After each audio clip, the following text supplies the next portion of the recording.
Welcome back again. I'm John Shepkoff, and what I want to talk about is how do you use the coupon? What are the procedures in this? Because it's important, because I don't want people to say, gosh, John, I didn't know how to do it. I got your program, even though I didn't listen to your audio and I didn't do that. Well, I'm going to have it here and I'm going to have it on the audio, so that way people hear it both ways. So that way you know exactly what you're supposed to do. Now I can tell you, what's on the program, but I'm going to tell you how to do it. So here it is. Here's the rule of thumb.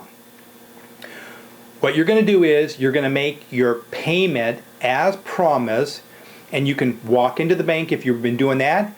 You can be mailing in your payment like you normally do. You can do it online through the banking, however you've been doing it. Nothing's going to change as far as how you make your first part of your mortgage. Okay? The coupon is only for when you're going to make additional principal payment. Now, if you don't put any extra principal payment, can you use the coupon onto the regular payment? And the answer is no. You can't use the mortgage coupon that I developed for your first program.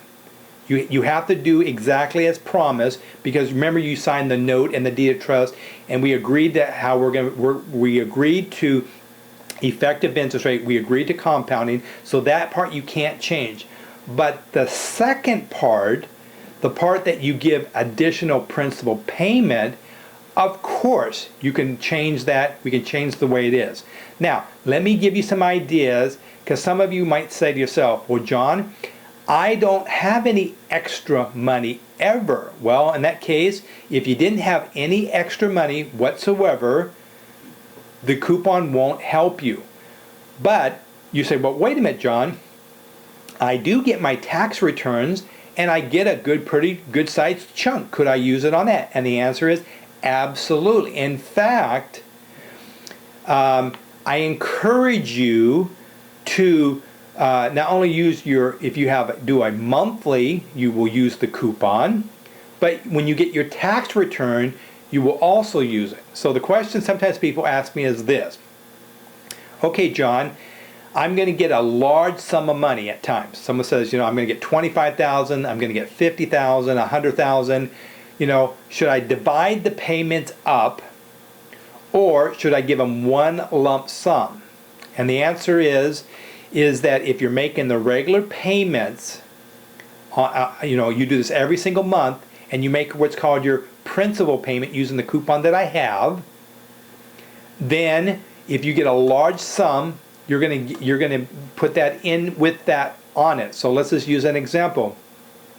You've been giving them $5,000 every single month, and you got $100,000 from either from an inheritance, or maybe you got your tax return, whatever that is. Okay, so what you're gonna do is you're gonna put that $100,000 plus that $5,000, so you're gonna put $105,000 onto that principal payment, and then you're gonna get that to your bank. Now, here's the rule of thumbs. Never ever, let's just use an example. Let's say you bank at Bank of America. Bank of Americas are all over. You can walk in and pay your mortgage. That's fine if that's how you've been doing it. But can you walk into a Bank of America using the coupon that I have for you? Will you be able to use that coupon into the bank? And the answer is no. You cannot use that coupon to the local bank. You can't walk in there with a coupon, because if they look at it, all they're going to do is rip off that piece of paper, which is the 8.5 by 11s, the instructions, has the banking clause and all that stuff. They're just going to rip it off, and they're going to put it in their bag, and then they're going to forward it to where it needs to belong. So the answer is you would never, ever walk into your local bank and do that. The other question is this: can you make your mortgage payment? Let's say you make your mortgage payment through the mail. So can you make your mortgage payment and then put the coupon inside the other coupon? So you have your regular payment, and then you have your principal payment, and you mail that, and you say, well, you know what, I can save an extra 42 cents on a stamp if I just go ahead and put them both in the same envelope. And the answer is no, you cannot do that. Because first of all, The first part of the payment, you already know, is part of the effective interest rate. That is the front loan. We all agree to that. So that goes to the bank, and then they will divide it up, and they will do exactly, which is probably about 98 point whatever it is, goes to his interest. You cannot control that part. So if you put that coupon in there, even though you, for that, you cannot put. So never ever put the coupon that you're going to get from me on the 8.5 by 11, and you'll fold it up, put it in regular. You cannot put that in there. You must send out the regular payment, and hopefully, let's just say, for example, if you make your payments always on the first, always make your payments on the first. Don't go wishy-washy. Don't go the first and the 15th, the first and the 15th. Why? Because you just added yourself another 15 more days, or in other words, 30 days worth of interest. Remember me talking about that? When you get a loan, it works the same way.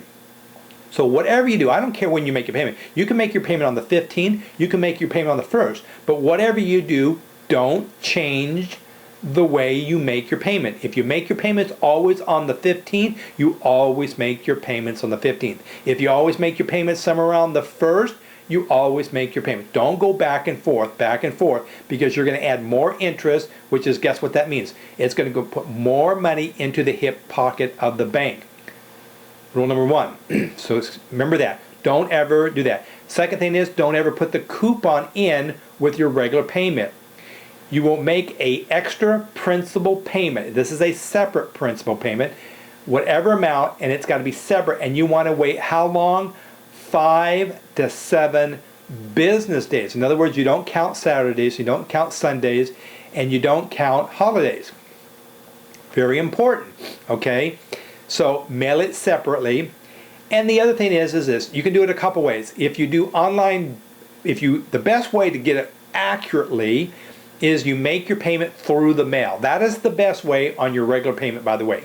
Why? Well, number two is when they cash your check, you know exactly when they cash your check. When you put a payment through the online banking and you send it out, that is not the day that they receive your payment. I know you think it is, and you say, well, they took it out of my account. Well, they can take the money out of your account. It does not mean that the lender got the payment on your mortgage. So the real way, if you want to be accurate, absolutely positively, without a shadow of a doubt, what are you going to do? You mail your mortgage payment in. Now, are there ways to get around that? Absolutely, you can do it. What you can do is, if you have online banking and you call up your lender and you say, hey, Mr. Lender, can you tell me when did you put the money into my account? They'll tell you, okay, we put it on, let's say you mailed it on the first, you put it in on the 1st through your bank, but they said, well, we didn't actually put it in to the 7th or the 9th. They'll tell you. Well, that's going to give you an average. And remember, you're going to have to adjust your days because what do you have? Saturday and Sunday holidays. So don't forget that. So that's how you can get more accurate way when you're making your payment on your mortgage. Okay? And when you make your principal payment, you will always, no matter what, you will always mail the coupon, and it's designed the way I have it is it has your name and your property, and it has the name of your bank. When you call me up, of course, I'm going to give you instructions that you will get from your bank. I'm going to give you things that you have to ask your bank on the real estate that I'm going to get from you that I'm going to put in there. Okay? And I will tell you this, your loan most likely is going through the servicing, because the loan has been securitized, okay? So it's going to be different. Don't panic when I ask you, to pay off the apartment and I ask you certain things thinking, oh my goodness, where's it going? I'm getting it directly where it needs to be so that they can do exactly what they need. My coupon is designed exactly what it is to make sure that your money goes exactly where it needs to be, and that is where? On the principal. Now, you already know you're not going to get 100% of that money. You're going to get closer to 90%. Approximate, okay?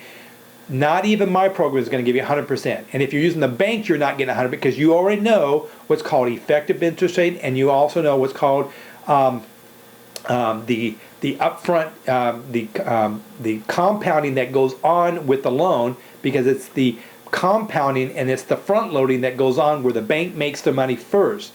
Okay, so even though it shows you given $100, doesn't mean you get $100. You're going to get a lot smaller. Using my program, you're going to get closer to 90%. Using the bank, you'll get closer to 30%. Even though your statement, when you get it and you look at it, it shows it's going to do that. It's going to show you 100%, but it's not. And I guarantee, and you already know that for a fact, because you understand what's called effective interest rate, and you already understand front loading, so you know what I'm saying is absolute, because I'm trying to help you to understand that how your money really happens when it comes to making your mortgage. So never send the mortgage coupon through giving it to your bank. You must mail it, and you will mail it directly to the lender, and it most likely will be different, but don't panic, don't worry, because we're going to get it directly where it needs to be, because remember, the loan has been securitized. We already know that. So I'll go into detail. Of course, you're going to have to, when you pay for the program, up on there, just pay for the program, say I paid for the program, I need the next instruction. I'll give you instructions what you're going to need to do and what you're going to ask your bank. I will get that over to you. It takes me about 1 to 2 days. I'll get that information. I will also send you a hard copy in the mail to you, showing you how I would fold it up. I'll give you an envelope, and I have the envelopes. So if you can't, you can actually purchase the envelopes through me if you wanted to. You can go to your Office Max or Staples and do that. But I make it through a securitized envelope so nobody can actually look through it, which is what I recommend. Always make your payments through a securitized envelope. Not that, because you don't want people to wash your check, and that's another subject that we'll talk about. But again, I'm John Shupkoff. Please give me a thumb up that you like this. Tell all of your friends about the trainings that I have here. And remember, every single person that you personally invite and they actually get the program, I will personally give you $100. Stay tuned for the next video. See you real soon.